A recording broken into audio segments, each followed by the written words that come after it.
આપણા વ્લોગમાં સ્વાગત છે. આ જો મયુર એટલે કે મોર કેવી ઢાલ ચડાવી રહ્યો છે. ઉતારી નાખી જોઈને આપણાને મોરે જોઈ શકો છો.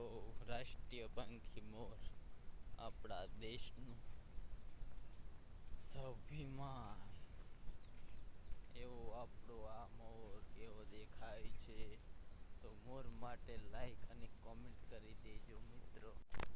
આ જો મિત્રો બીજો મોર પણ છે, તેની સાથે એક મોરડી પણ છે.